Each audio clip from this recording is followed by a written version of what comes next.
The WNBA is having a moment, a real one. With a surge in visibility, fresh talent on the court, and rising merchandise sales, the league is experiencing something it hasn't seen in years: national attention. But amid this new wave of interest, not everyone is riding the same tide. Angel Reese, one of the most talked about names in women's basketball, is finding herself in a tough spot. Known for her confidence, bold persona, and undeniable talent, Reese has made headlines repeatedly, sometimes for her play, often for her outspoken presence. But now, the spotlight isn't quite working in her favor. Why? Because jerseys, yes, jerseys, have become the latest indicator of who fans are really excited about. And when Sophie Cunningham and Caitlin Clark sold out their jerseys in minutes while Reese's merchandise struggled to move, it wasn't just a business moment. It was personal. Very personal. In early June, Indiana Fever fans flooded the WNBA store website just hours after Sophie Cunningham's jersey was officially released. Within minutes, every size was sold out. Small, medium, large, even extra large. It was a clean sweep. This wouldn't have raised many eyebrows if it weren't for the context. Cunningham hadn't even played a regular season game for the Fever yet. But that wasn't the only jersey fans couldn't stop buying. Caitlin Clark, the Iowa sensation and #1 pick in the WNBA draft, had already set new standards. Her Fever jersey broke records almost instantly, forcing teams to rethink arena sizes, ticket pricing, and promotional strategies. Everywhere Clark went, crowds followed. Her games became sellout events. Her jerseys flew off the shelves. She wasn't just a rookie. She was a phenomenon. Now contrast this with Angel Reese, a college star at LSU. Reese arrived in the WNBA with the kind of fanfare most players only dream about. She had brand deals, social media buzz, and a fierce confidence in her ability to change the league. But so far, her jersey sales haven't reflected the same excitement. While Cunningham and Clark are watching their merchandise disappear in record time, Reese's gear is still sitting in stock, barely moving the needle. This is about more than just jerseys. It's about momentum.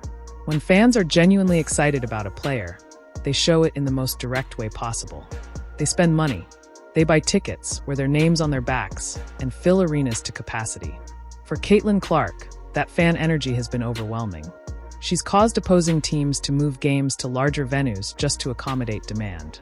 Even Sophie Cunningham, who's not marketed as heavily as Reese or Clark, has found a passionate audience in Indiana. Her arrival, quietly announced without much fanfare, still led to an immediate jersey sellout. That speaks volumes.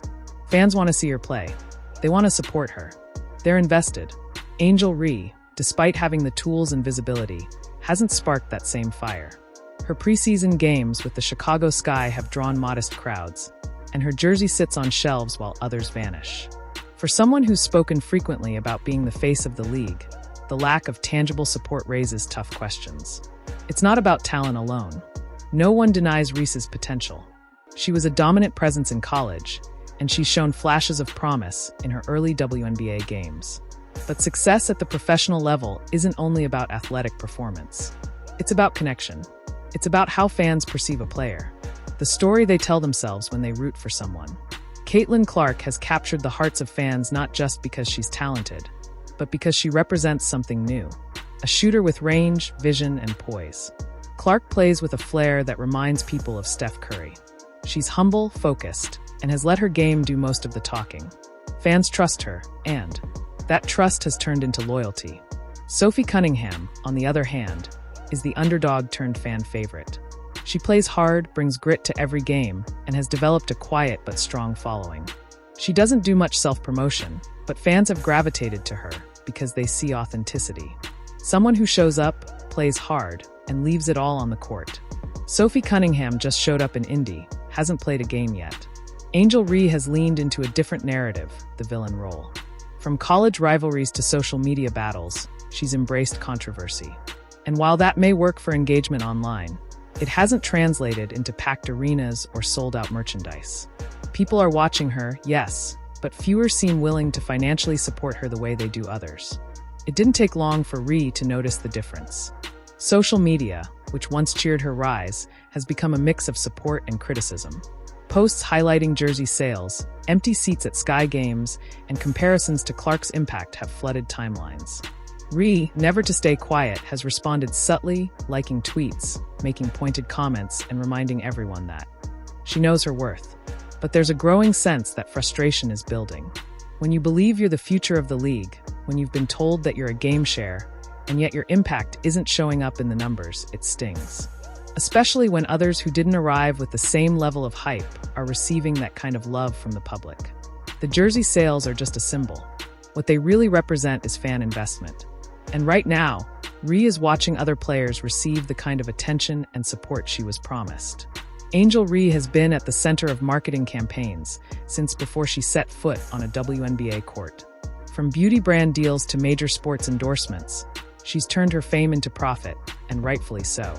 She's charismatic, stylish, and knows how to build a personal brand. But being marketable isn't the same as being beloved by fans. The most iconic athletes, the ones who drive leagues forward, earned that status through performance and connection. Caitlin Clark didn't need a major campaign to sell jerseys. Her play did the work. Sophie Cunningham didn't launch a media tour. Fans simply responded to her authenticity and grit. Reese's brand has largely centered around defiance, proving doubters wrong, embracing the bad guy image, and carving her own lane. That makes for good headlines. But the question is, does it inspire long-term loyalty? Does it bring fans out of their homes and into arenas? So far, the answer is unclear. What we're witnessing right now isn't just about individual players. It's about a league in transition. The WNBA is finally gaining traction, but that also means players will be held to a new standard. It's not enough to be great in college. Now players must prove they can draw crowds, move merchandise, and help build franchises. Clark has done that. Cunningham, surprisingly, has done that. Rhea is still trying to. And that's okay. She's young, just starting her professional journey. But the league is evolving fast, and fans are choosing who they want to follow. The ones who rise to the top won't just be skilled. There'll be those who resonate, who connect, and who deliver when it counts. Angel Reese is at a crossroads. She can let this moment fuel her frustration, or she can let it sharpen her focus. The talent is there. The charisma is there. But the connection, that magic bond between athlete and fan, needs work. She's not out of the race. Not even close. But it's clear now that being hyped isn't the same as being embraced. Sophie Cunningham and Caitlin Clark didn't just sell jerseys. They sold belief. They made people care. That's the lesson here. For Angel Reese, this might just be the wake-up call she needs. Or it could be the beginning of something even bigger.